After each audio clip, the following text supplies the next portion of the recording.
Dr. Doom stood in his lab in Latveria, carefully examining his latest project.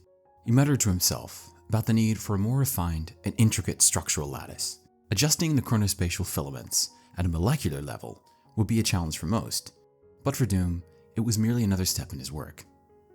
Before he could continue, an unexpected explosion erupted from his machinery, destroying one of his Doombots. Doom sighed and summoned another Doombot. Before the new Doombot could respond, a noise from outside caught Doom's attention. Someone had arrived. Doom walked towards the entrance, still contemplating his work. As he opened the door, he found no one in sight. A voice called up from below, drawing his attention downward. Rocket Raccoon stood there, clearly annoyed. He explained that he had been forced to land his ship far from the castle and had to make the long trek on foot through the cold. He was tired, his fur was still damp from the journey, and drying it properly was no easy task, even with a good hairdryer. He made it clear that if Doom wasn't going to let him in, he would be happy to take his skills elsewhere, someplace warm, someplace dry. Doom allowed Rocket inside, and as soon as he stepped in, the raccoon wasted no time getting to the point. He wanted to know why Doom had summoned him, why it had to be in this particular place, and why it was all so last minute. Most importantly, he wanted to know what was so urgent that he had to cross half the known galaxy on an empty stomach. Doom simply stated that it was a long story. Rocket noted that everything with Doom was a long story. As they spoke, Rocket overheard one of the Doombots repeating technical details about adjusting chronospatial filaments. Curious, he questioned Doom, jokingly asking if he had a ventriloquist dummy in the next room. Doom started to explain, but Rocket immediately cut him off, warning that if he had said a long story again, he would take him down. Doom instead offered to explain over dinner. Before they could move, another explosion echoed from above, but Doom remained unfazed. At the dinner table, Doom gestured for Rocket to sit wherever he liked. Rocket was taken aback by the sheer variety of food laid out before him. Doom assured him that if a dish was missing, it simply didn't exist. 20 minutes into the meal, Rocket began recounting past events, particularly the time he and Doom had swapped bodies. After experiencing Doom's intellect firsthand, he had made the mistake of calling Doom a genius in front of the Guardians, a statement that had not gone over well. Rocket went on, saying that finding someone almost as smart as he was had been a rare experience. Doom, however, interrupted to the point that the books Rocket was currently sitting on were rare, some of them the only known copies dating as far back as the 12th century. Rocket, completely unfazed, simply noted how comfortable they were, appreciating how well they modeled to his shape. Doom, showing no reaction to this blatant disregard for historical preservation, decided it was time to reveal the real reason for Rocket's presence.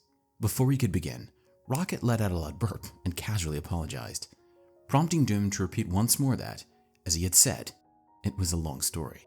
Dr. Doom reflected on his past, recounting the tragedies that shaped him. His mother, a proud woman of Roman descent, had become a sorceress to avenge the suffering inflicted upon her people. For that, she was murdered by Mephisto. His father, a good and decent man who had worked as a doctor, had been wrongly blamed for the death of a member of the royalty. Forced to flee, he had sacrificed his own life to keep his son warm in a brutal blizzard. Seeking knowledge to heal the world, Doom had come to America, only to see his dreams shattered. His hopes were dashed, his face disfigured, and he became the monster the world now knew. Lost, wounded, and broken by a world built on cruelty, he had stumbled upon a temple dedicated to freeing the mind. It was there he had forged his own prison, the mask he wore every day, hiding a face filled with rage and sorrow that could never be removed. For every action, there had been an equal and opposite reaction. He had unleashed horrors upon the world, committed acts of theft, manipulation, and murder. No joy had been left untainted, no purity left uncorrupted, no power left unchallenged. Power had been his only means of revenge. But each time, he had been defeated, broken, forced to confront the truth. In time, and with great difficulty, he had begun to understand that he had always been on the wrong side of history. With that understanding had come two things: a desire to do better, to be better, and a question. Rocket Raccoon, listening, wanted to know what the question was. Doom simply stated he had already told him. Confused, Rocket asked again, only for Doom to repeat himself. Frustration built between them as Rocket demanded an answer, while Doom calmly insisted that why was the question itself. Their back and forth escalated until Rocket, exasperated, suggested they start over. More than an hour later, Rocket finally grasped the meaning behind Doom's words. The question was not just about Doom's own suffering, but why all suffering had to exist. Why had these terrible things happened to him? Why had so many others suffered because of him? He paused, then instructed Rocket to follow him. Doom led Rocket to a new location, explaining that he had once constructed a time platform capable of traveling forward and backward through time. But now, he needed to go further than he'd ever gone before. To achieve this, he had been working on a new device, one that could go where the time platform could not. He challenged Rocket to identify the problem he was facing. Rocket thought aloud, piecing it together. If Doom could already travel back and forth through time, the only place he couldn't reach would be one where space-time coordinates didn't apply. But if time was removed from the equation, there would be nothing for the time platform to lock onto. That was the problem. Time existed because space existed, and space had only come into being after the Big Bang. If Rocket was right, Doom wanted to go to a point before time itself had begun. Doom did not want to revisit the Big Bang. He wanted to go beyond it. Rocket demanded to know why. Doom confirmed that was precisely the question. Rocket, growing impatient, warned Doom not to play word games again. Doom elaborated, explaining that science had revealed how the universe came into existence, but no one had ever answered why. His purpose was to go back to that moment before time and space existed, to ask the fundamental question of existence itself. He wanted to understand why he had been set on this path, why so many had suffered, and ultimately, why everything was the way it was. Rocket, still processing, asked where he fit into all of this. Doom explained that the work was a combination of science and magic. He could handle the magic, but he needed someone to assist with the science. When they had switched bodies, Doom had seen Rocket's mind and recognized that he had the skills necessary to help. He had tried using Doombots, but they lacked Rocket's particular expertise. Rocket, never one to downplay his own abilities, acknowledged his genius. Still, he questioned why Doom had chosen him specifically. There had to be someone closer to home who could help. Surely, Doom had a friend he could turn to. Doom's response was simple. A ruler had only allies who were useful in the moment and enemies who were never confined to just one moment. Rocket paused, letting the weight of those words settle before asking one final question. So, no friends then? No friends at all? Doom did not answer directly. Instead, he simply informed Rocket that his payment had been transferred as agreed. The work would begin in the morning. Doom advised Rocket to rest if he could. He would need it. On the first day, Rocket began assessing Doom's work and, after some observation, commented on the quality of his science, implying that it needed improvement. He also pointed out signs of a rodent problem before getting to work on the machine. While eating, he casually suggested that Latveria could benefit from a good pizza place. On the second day, Rocket moved on to evaluating Doom's magic, again, remarking that it needed work. Doom cautioned him against touching a particular button, but Rocket pressed it anyway and received a powerful electric shock. Later, Doom reminded him that he had tried to warn him. Rocket, still recovering, dismissed it with mild irritation. Their work continued over the following days. By the fifth day, Rocket had finally cracked the problem. He realized where Doom had been stuck and, standing before the fireplace, prepared to explain his discovery. He acknowledged that Doom had been hindered by his lack of Rocket's level of genius. Doom, in turn, reminded Rocket that he could have him killed with a mere gesture. Rocket, curious, asked him what kind of gesture, but Doom only responded that he should let it be a surprise before urging him to continue. Rocket explained that all time machines operated by entering specific coordinates, year, date, and time, to travel through time. However, before the Big Bang, there were no such coordinates. The key was not to move through time at all, but through entropy. The fundamental theories of time and space dictated that time should theoretically flow both forward and backward, but it didn't. Instead, time moved forward because it was tied to entropy, which had been increasing ever since the Big Bang, constantly building towards equilibrium. This stability allowed for movement to fixed points in time. Rocket, now excited, jumped onto Doom's chair as he continued explaining. rather than traveling through time. The solution lay in modifying Doom's technology to reduce the entropy. If they could achieve that, they would not be moving through time. Instead, time itself would flow in reverse around them. By reversing entropy to the 0 point that existed at the moment of the Big Bang, they could take one step further, lowering entropy from 0 to -1.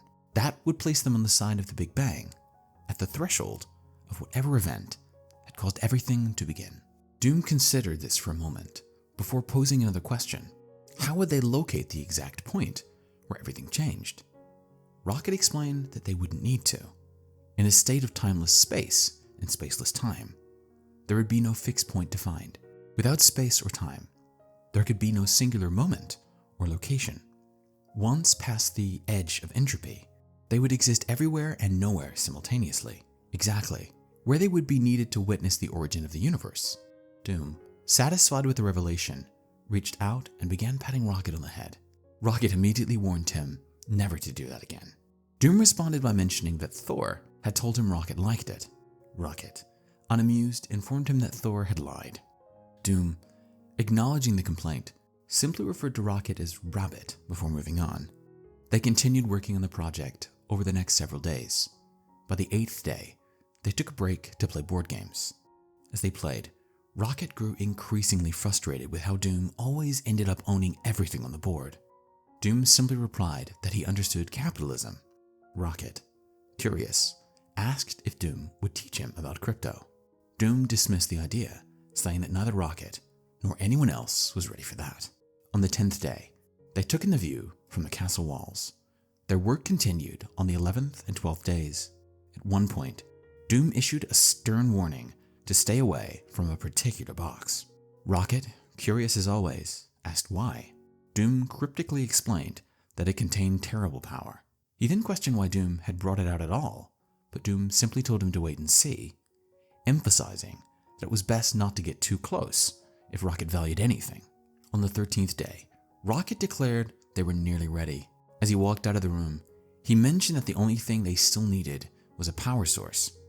But since Doom had assured him that this was already handled, there shouldn't be any issues. However, upon opening the door, he saw Doom standing before the open box, engaged in some sort of ritual. Doom ordered Rocket not to interfere or speak. He continued his incantation, invoking unseen forces, commanding them to descend and submit to his will. By his blood and his command, he demanded their service. As the ritual reached its climax, the box suddenly slammed shut. Doom, now finished, turned to Rocket and declared that the ritual was complete. They had acquired the energy source they needed, one derived from the vast cosmic forces that governed life and death. With their preparations finalized, they were now ready to depart. As they made final preparations, Doom acknowledged the dangers of the path ahead and reminded Rocket that he did not have to come. Rocket, unfazed, insisted that he wouldn't miss this for anything. However, his attention was soon drawn to something unusual, Doom's final component for their power source. Doom revealed that it was a piece of his very soul, made manifest. Rocket, taken aback, remarked on how painful that must have been, recalling the screams of agony he had heard the previous night. Doom explained that by drawing upon a part of himself, his own life and past, the sphere would gain the necessary momentum and direction to travel backward through time. Rocket jokingly asked if it could also open the garage door before quickly anticipating Doom's usual response and silencing himself. But Doom did not demand silence this time. Instead, he declared that the moment for quiet had passed. Now, it was time to make noise. Without further delay, he pulled the lever, activating the machine. Rocket barely had time to protest, saying he had meant to use the bathroom one last time, but it was too late. They vanished from the ground. As they traveled, Rocket observed that everything was functioning as expected. The quantum chronometer confirmed they were moving backward in time and gaining speed. Soon, they would reach the beginning of everything. A thought occurred to him, something he had been too busy to consider before. If figuring this out had been relatively simple for two geniuses like themselves, why had no one else attempted it? Doom answered that others had. Rocket, confused, wondering why he had never heard of them. Doom explained that they never returned. When Rocket questioned why, Doom theorized that it was likely due to the dark forces that guarded creation itself. And trespassing into such sacred territory would inevitably attract the attention of those tasked with preserving its sanctity. With the threat now looming, Rocket asked what they were going to do about it. Doom's response was simple: engage the enemy. Rocket was surprised to learn that the machine had built-in weaponry, but Doom assured him that he built weapons into everything. That was why he was Doom. At his command, the onboard computer locked onto their attackers and fired, eliminating the threats with ease. Rocket, however, was skeptical. It had been too easy. Doom explained that the weapons had kept their adversaries at bay until their temporal trajectory was locked in. The enemy had simply avoided the fight until then, not wanting to get caught in the inevitable backwash. Rocket asked what backwash he was referring to. Doom explained that it was the weight of his own past, now putting them deeper into time. As they continued their descent, Doom found himself confronted with flashes of his own history, memories of his father, his mother, and all the pain that had shaped him. Overwhelmed, he commanded an acceleration of their trajectory, unwilling to see anymore.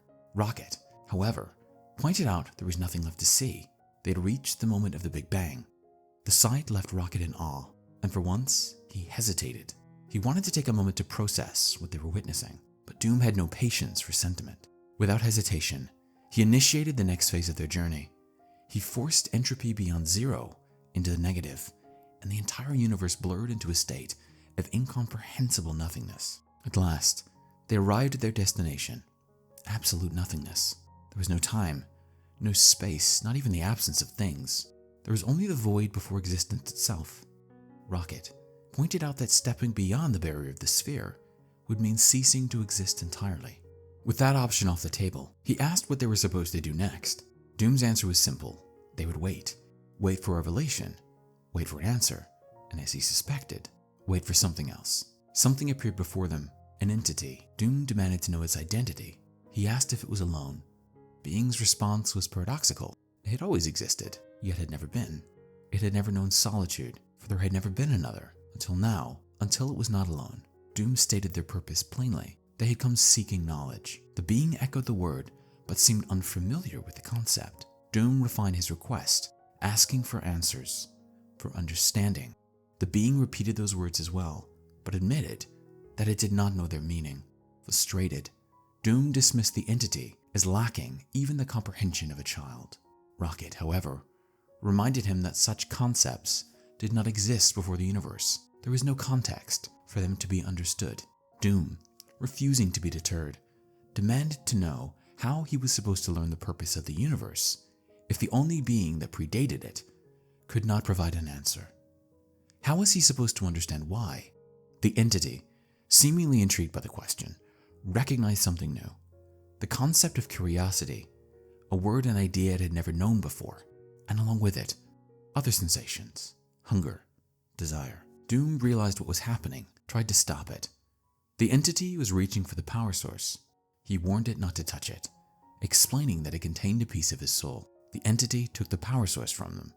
As it did, it spoke of desire, the desire to understand, the drive to seek answers.